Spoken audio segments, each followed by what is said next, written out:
Hi everyone, welcome to Greeklish Outdoors. Today we're going to be looking at lead-free pellets. Are they the future? Stick around.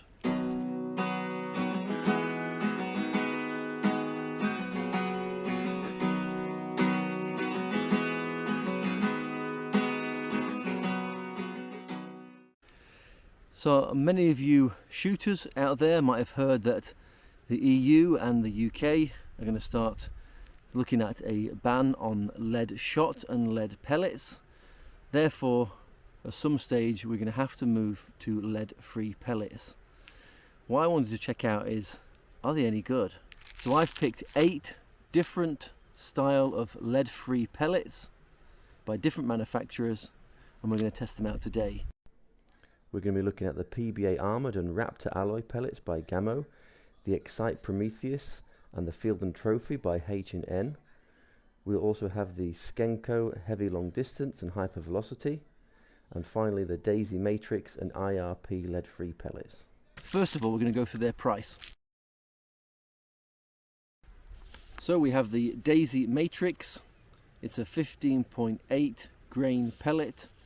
You get 100 for €10, which works out at 10 cents per pellet. Gammo PBA Armoured, 10.68 grain, 75 for €10.50, which is 14 cents a pellet. Gammo Raptor Alloy, 9.72 grains, €13.90 for 50 pellets, which works out as 27.8 cents, our most expensive pellet we're testing today. The H&N Excite Prometheus, at 9 grains, you get 200 for €9, which works out as 4.5 cents each. H&N Field and Trophy, 9.57 grains, €9.90 for 200, 4.95 cents. IRP lead-free, 11 grain pellets, €6 for 200. That works out as 3 cents a pellet, our cheapest pellet we're testing today. And then we have 2 pellets from Skenko, the Heavy Long Distance and the Hypervelocity. The Heavy Long Distance are 16.7 grains, and you get 75 for €8.90. That's 11.87 cents per pellet. The Skenko Hypervelocity Field, 10.8 grains, €8.20 for 100. Now we're going to quickly check the composition of the pellets. The first one, the Daisy Matrix, I believe it is a steel alloy. I haven't confirmed that yet. There's not much information on this pellet. It does have a polymer skirt. The Gammo PBA has a steel ball bearing head and a PB alloy skirt. Now from online research it seems the PB alloy contains tin. The Gammo Raptor is a one-piece pellet and it is PB alloy with gold plating on the outside. We have the H&N Prometheus, which has a steel head and a polymer skirt. The H&N Field and Trophy is a solid pellet and it is a tin alloy. The IRP lead-free again has a steel ball bearing head and a polymer skirt. And the Skenko Heavy and the Skenko Hyper both have tin alloy heads and polymer skirts, but as you can see they are different sizes and also weights. So first up we're going to check out their power and velocity out of my air rifle, which is the Crosman Summit Ranger NP2. So let's get it over the chronograph.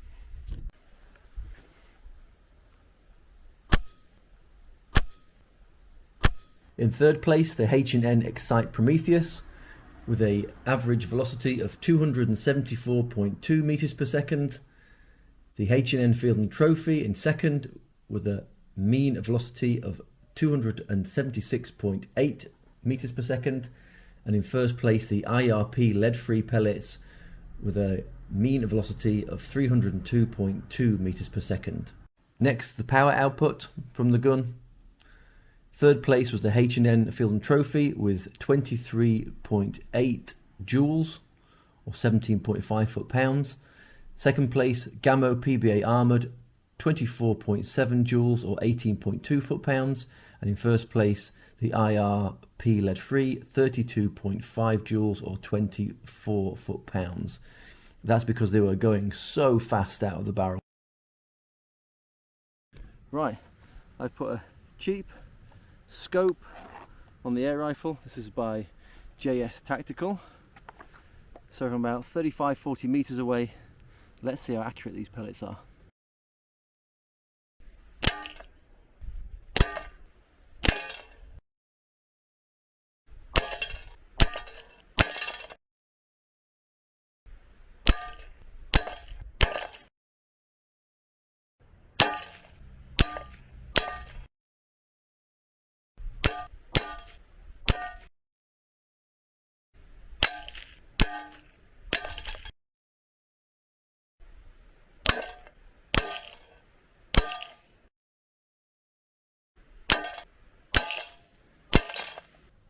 So here are the results for the accuracy testing.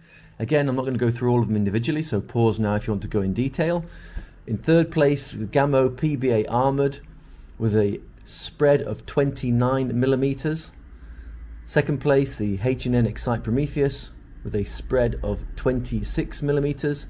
And in first place, the Skenko Heavy Long Distance with a spread of 15 millimeters. Now when we look at shots actually on target, there were 4 pellets which actually got all shots on target from the firing distance.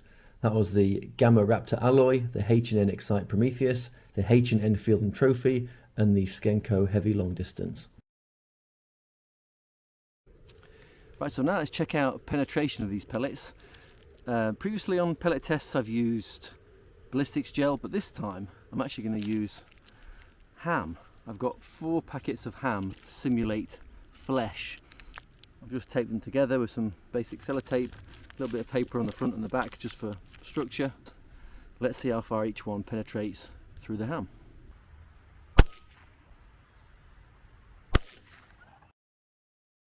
This open and we're going to find out just how far each one penetrated.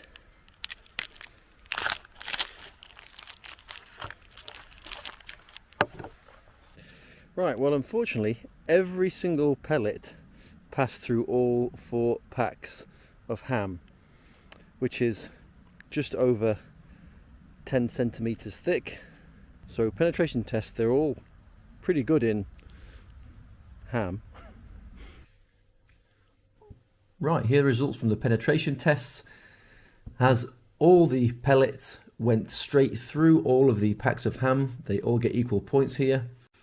But then when I fired the pellets at a steel target to look at deformation, the highest amount of deformation was seen in the Gamo PBA Armoured and the H&N Field and Trophy, which were very heavily deformed.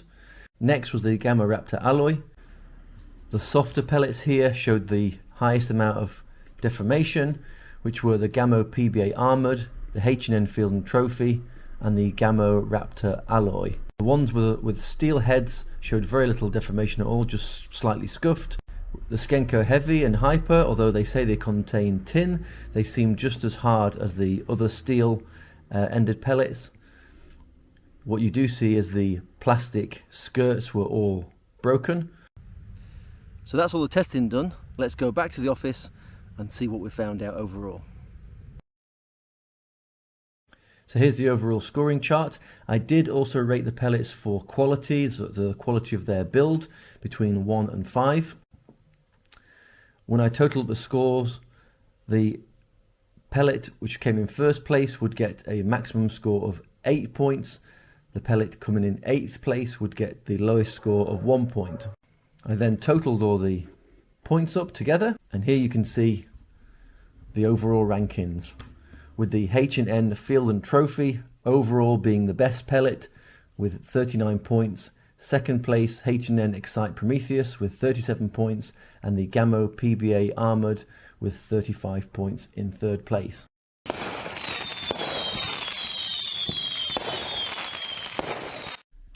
So that was our winner, the H&N Field and Target Green Pellet. Overall, the most basic, standard looking pellet of them all, nothing too fancy. So that was quite unexpected to see.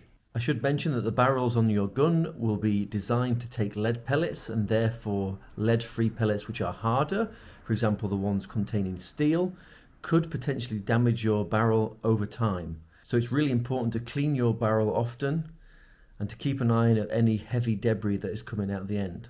So that was our test done. We found our winner. So lead-free pellets, are they the future? It's likely that they are. We're going to have to move across to these newer lead-free pellets due to the bans that are occurring in Europe and other parts of the world too. I'm not going to debate whether that's a good or a bad thing, as there are pros and cons to each pellet. Certain lead-free pellets aren't without risks of causing environmental damage either. For example, the plastics or even things like tin, but I'm not going to debate that right now. So that was a video. I hope you enjoyed it. I hope you found it useful. If you did, please consider subscribing to the channel. If you have any comments at all, I'd like to hear them in the comment section below. But for now, thanks for watching. Take care. Much love. See you next time.